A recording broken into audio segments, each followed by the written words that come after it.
Hello students, welcome to my channel Sri Study Alpha.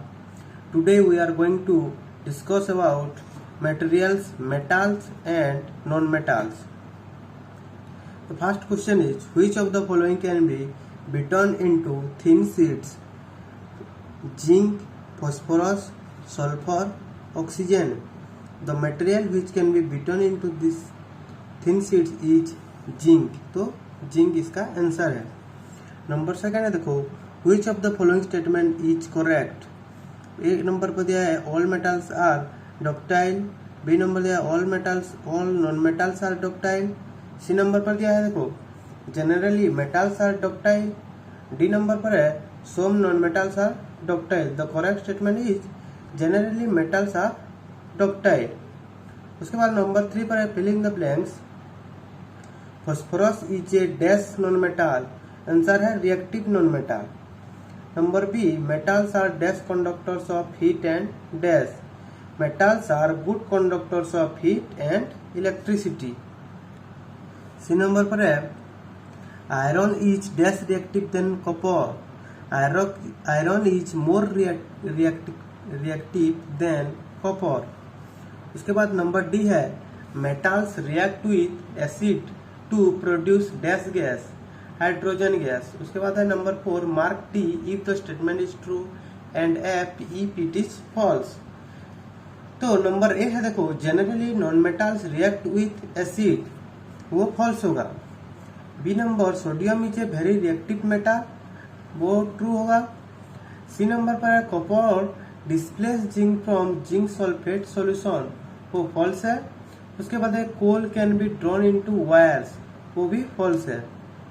उसके बाद है number 5 some properties are listed in the following table. Distinguish between metals and non-metals on the basis of these properties. Metals का appearance होता है they have silvery और grey lustre, but non metals का होता है दे हैव डल अपीयरेंस. उसके बाद hardness के बारे में दिया है मेटल्स होता है hard, they are hard, but non metals are soft, they are soft. उसके बाद प्रॉपर्टी है मेलेबिलिटी. मेटल्स होता है they are malleable materials, but non metals are non malleable material. उसके बाद है ductility. Metals are ductile, but non metals are non ductile. उसके बाद है heat conduction. Metals are good conductors of heat, but non metals are poor conductors of heat. उसके बाद है conduction of electricity. Metals are good conductors of electricity, but non-metals are poor conductors of electricity. उसके बाद number 6 पर है give reasons for the following. First number दिया है aluminium foils are used to rub food items. इसका answer है aluminium foils are used to rub food items because aluminium is malleable and less reactive to water and air. उसके बाद है number B immersion rods for heating liquids are made of metallic substances.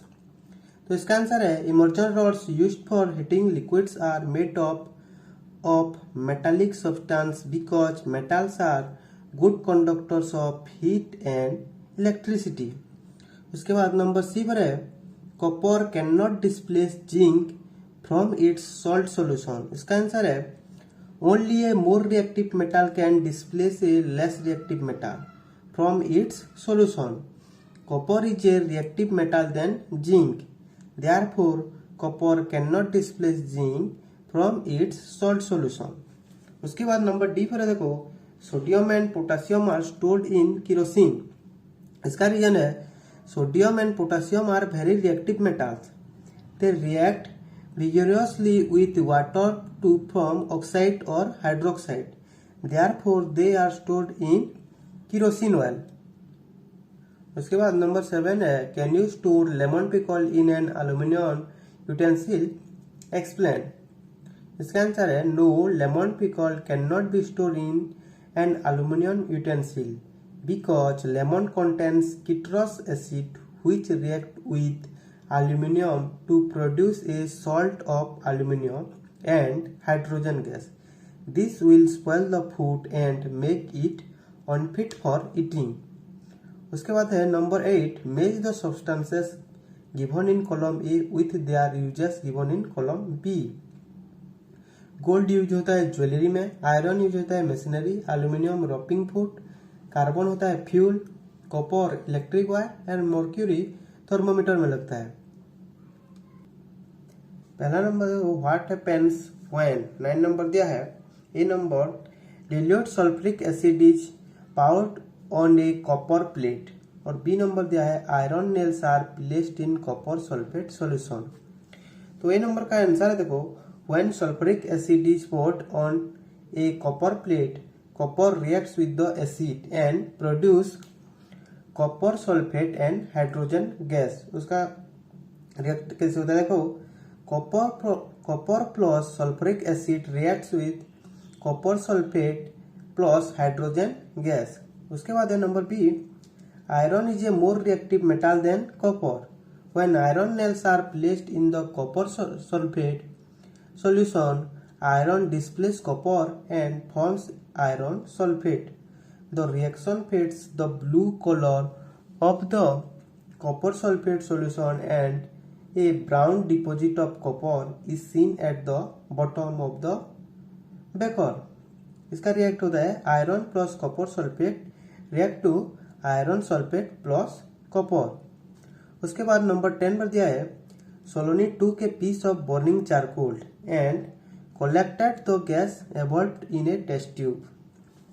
इसका question दिया है उसके बाद इन number पे, how will she find the nature of the gas. इसका आंसर है देखो, Saloni can find the nature of the gas by adding few drops of water in the test tube and testing the solution with a red and blue litmus paper। The blue litmus paper will turn red while the red litmus paper will show no change। This shows that the gas is acidic in nature। उसके बाद number B पर है, write down word equation of all the reaction taking place in this process. इसका answer है, when a charcoal is burned it reacts with oxygen to form an acidic oxide called carbon dioxide.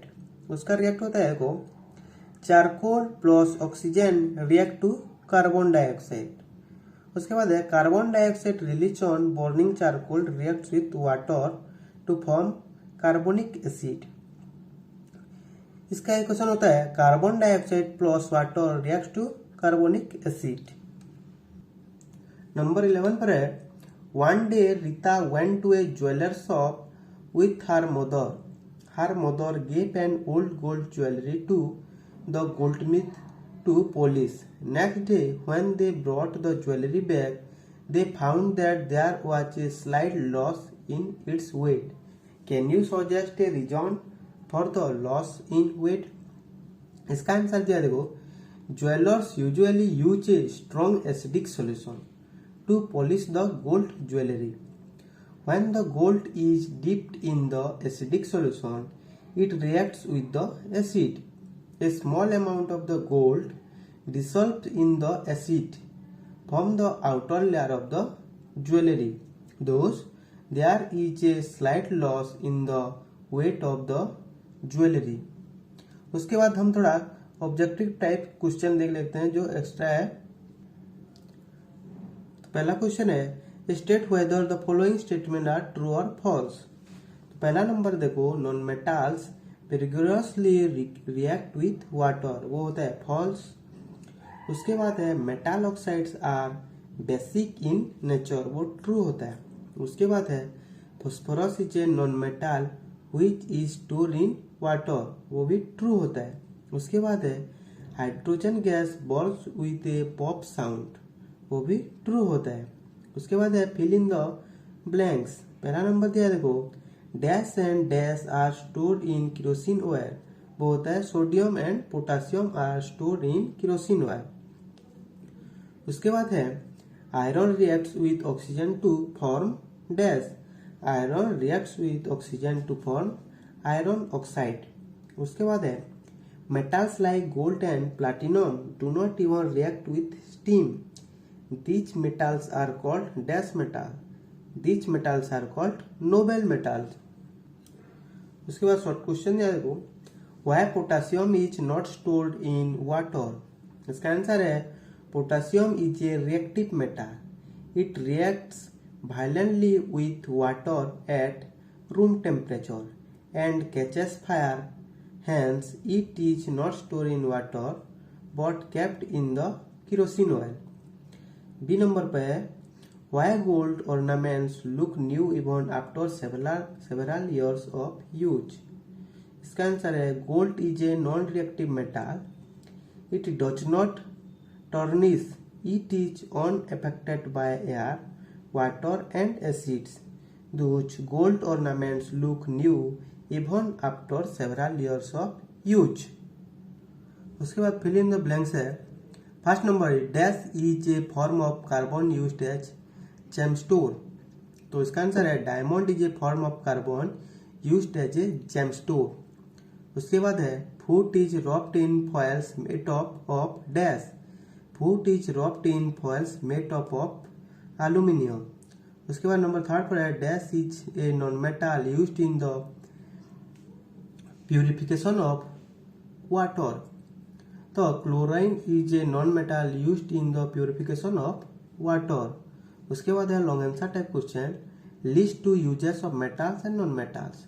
तो पहले metals के बारे में देखेंगे. Two uses of metals are metals like irons are used in the construction of building and bridges.